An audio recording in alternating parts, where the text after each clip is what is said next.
Ну что, готов сесть за руль новенькой тачки? Тогда торопись принять участие в новой акции от Формула 55. Крупные денежные призы и крутой электрокар ждут именно тебя. Шансы на победу уже у тебя в кармане.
кардем ва аслан суперҷоми кишвар суперҷом яъне бозӣ барои ба даст овардани суперҷом ҳамеша миёни дастаи чемпион ва ҳамчунин ҷоизадори ҷоми кишвар ё масалан донандаи медалҳои нуқра сурат мегирад ки имрӯз миёни дастаҳои истиқлол ва ҳамчунин равшан ки ба сифати чемпион ва дорандаи медалҳои нуқра буд бозӣ баргузор карда шуд ва дар ниҳояти кор тими Истиқлол тавонист ғалаба ба даст орад бо ҳисоби 2-1.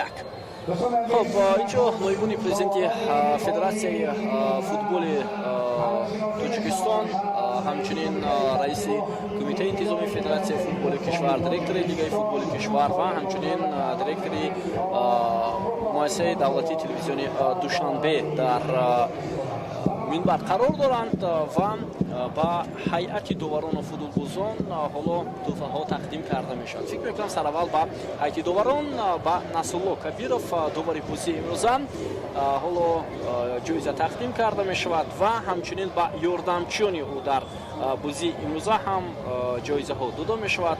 یاردمچیانی او در بازی امروزه خسروی صدیقزاد و اکمل بوریف بودند که هر دو هم با جایزه ها سرفراز گردانیده میشوند. در نقش داوری چهارم در بازی امروزه رستم نورمعطف داوری درجه یکم از شهر دوشنبه فعالیت کرد. داورانی که در نزد وار بودند گلمرود سعدالله رفیق فیفا از شهر دوشنبه و خورشید دادابویف داوری درجه یکم از شهر خوجان فعالیت بردند که فعالیت اونها بسیار خوب بود و باز نفر دیگر که در نقش داوری که لحظه های تکرار رو پیشکش میکرد شریفبک نوریدینов هم جایزه ها تقدیم کرده می شود و بعدا باز با هیئت دسته روشن و شاید بهترین بازیگر هم حالا معین کرده شود بهترین بازیگری سوپر جام کشور. حالا عکس خاطروی با اشتراک داوران و همچنین مهمانان این مراسم گرفته می شود و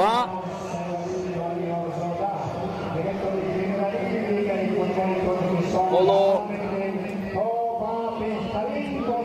بهترین بازیگر اینجا حالا با توفه سرفراز میگردد. رستم یکیمов بهترین بازیگر در بازی برای به دست آوردن سوپر جام کشور شد. اصلا سه سیوی اولی رستم یکیمов امروز باعث بر آن شد که استقلال غلبه کرد، چون که سه سیوی که رستم یکیمов انجام داد واقعا هم خیلی در سطحی بلند بودند و اگر سیفوی یا حرکت‌های او نمیشد شاید روشن میتوانست بازی را تا به دقیقه ایلوگی و اوورتایم برد یا مثلا میتوانست موفق شود. چون این سیفو اصلا از جانب دروازه‌بان روشن نبود، چون که چون این وضعیت‌های خفناکی که در نزد دروازه رستم یکیمov بودند اصلا در نزد دروازه یevgeniy گریتسک با گل انجام یافتند دو لحظه. خب حالا با دسته روشن از شهری کلوب مدال های نقره سوپر جام کشور تقدیم کرده می شود. روشن در موسم امسال با گام های بزرگ وارد رقابت های لیگای اولی شد. دسته گفتم که پس از 5 دور بازی ها در زینه چهارم جدول قرار داد و بازی آینده دسته روشن مقابل تیم وحش می باشد که روز 15 اپریل در میدان دسته وحش برگزار می شود و روشن در صورت پیروزی می تواند موقع خود را باز بالا برد. ولی دسته‌هایی که مدعی هستند در موسم امسال برای مدال های چمپیونات خیلی زیاد هستند. به استثنای استقلال، کلوب مرکزی ورزش ارتش، ریگارد داست که بدون باخت موسم را و بدون سردانی گل ادامه داده ایستاده است. و باز از خفای دسته روشن خوجند حاصلات هم نزدیکتر هستند. عموما حاصلات بیننده عزیز بعد از بازی دوری ششم که دیروز برگزار کرد امتیازهای خود را با دسته روشن برابر نمود. 9 خالی دارند هر دوی این دسته. با هیئت بازیگران دسته روشن یevgeniy گریتسک، ساموئل اوفوری، خلمراد نظرов، رحمتشور رحمتزاده، بختیوار خورشید، محمدجان رحیمов، یوری باتیوشین، نظیم بوبوجانов، شادیجان مرادов، بختیار ظریفов، ازبек حیاتов، محمد ربی رحمتاللهov، سعیدخان ابروخان، سورگون قیاسов، محمدجان نصرов، جمشید مرادов، مسعود قیومیدینов، خورشید عبداللهov، دمیتری پاولش، محمدزاده، عزیزبек سلطانов، موسی نورنظرов مؤلف گل دسته روشن، محمدجان میراحمدov مدال ها سپرده می شود و همچنین با ستاد مربیان اهلیدین توردیف، علیجان توردینظرов، امانشاه سعادت سایرов، رسول سلیمانov طبیبی دسته روشن، اشمیل کلوتی ماموری دسته روشن و دیگر رهبران این تیم مدال ها سپرده می شود و هواداران دسته روشن به نزد مخلصان خویش می روند و албатта ба онҳо эҳтиром мегузоранд ва онҳоро با اونها عرضی سپاس میکنند برای تشریفشون و بازی برای به دست آوردن سوپر جام کشور. و حالا با دسته غالب تیم استقلال مدال‌های طلایی مسابقه سپریده میشود.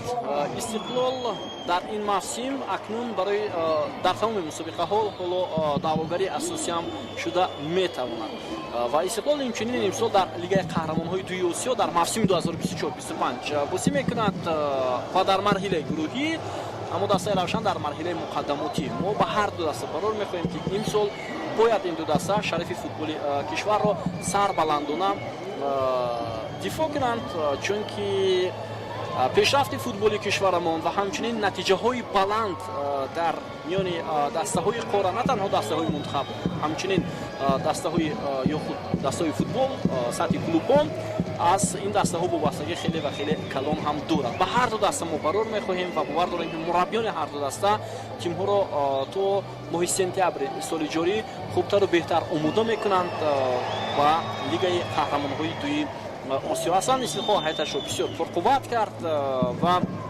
اکثر بازیگرانی که در موسم گذشته در هیئت این دسته بودند نگاه داشت.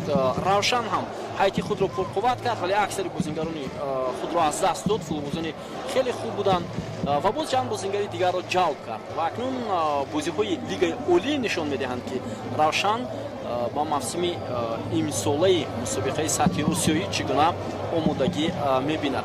خب با بازیگران دسته استقلال رستم یتیموف، تبریز اسلاموف، صادق قربانوف، امیربек جورابوев، دنیس بگانویچ، الیک بلسینگ، علیشر جلیلوف، امادونی کامولوف، احسان پنجشنبه، ایوان نواسلیس، رستم سویروف، سلاوکو لوکیچ، شروانی محمدشویف، اولمجون جوراев، کابیل سلیمشویف، علیجان کراماتولوزاده، سوزوکی کیتا، منوچهر جلیلوف، مهرون آدامینوف، موریلیو دیسوزا، فلیسبرتو، مهریدین حسنوف و احتم نظرов медалҳои тиллои суперҷом тақдим карда мешавад ва ҳамчунин ба ситоди мураббиён Никола Лазаревич, Предрак Пешич, Дилшод Вусиев, Дмитрий Тяпушкин, ҳамчунин Дорде Коралик мураббии ҷисмонӣ, Фаррух Авезов табиби даста, Удил Эргашев маъмури даста медалҳо тақдим карда мешавад.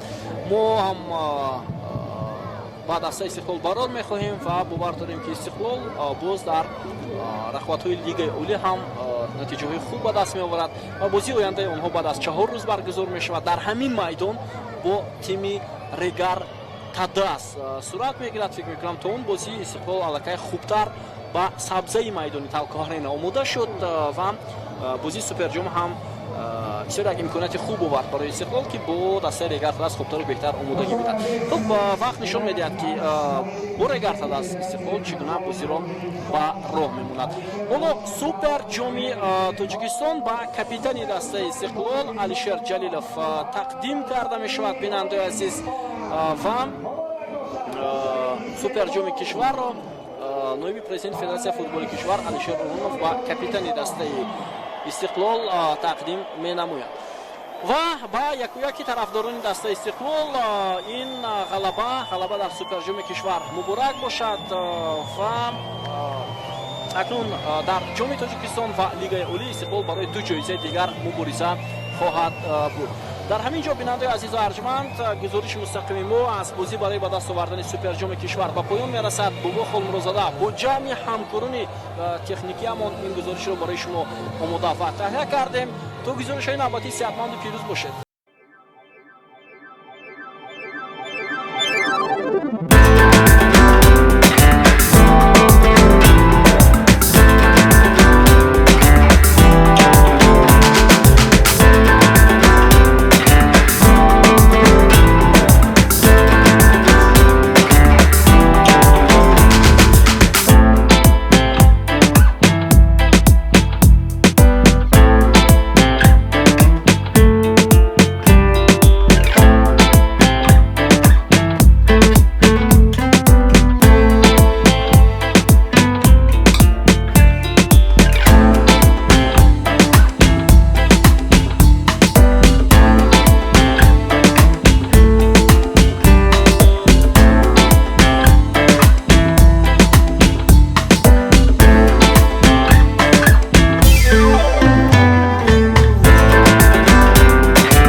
Готов сесть за руль новенькой тачки? Тогда торопись принять участие в новой акции от Формула 55. Крупные денежные призы и крутой электрокар ждут именно тебя. Шансы на победу уже у тебя в кармане.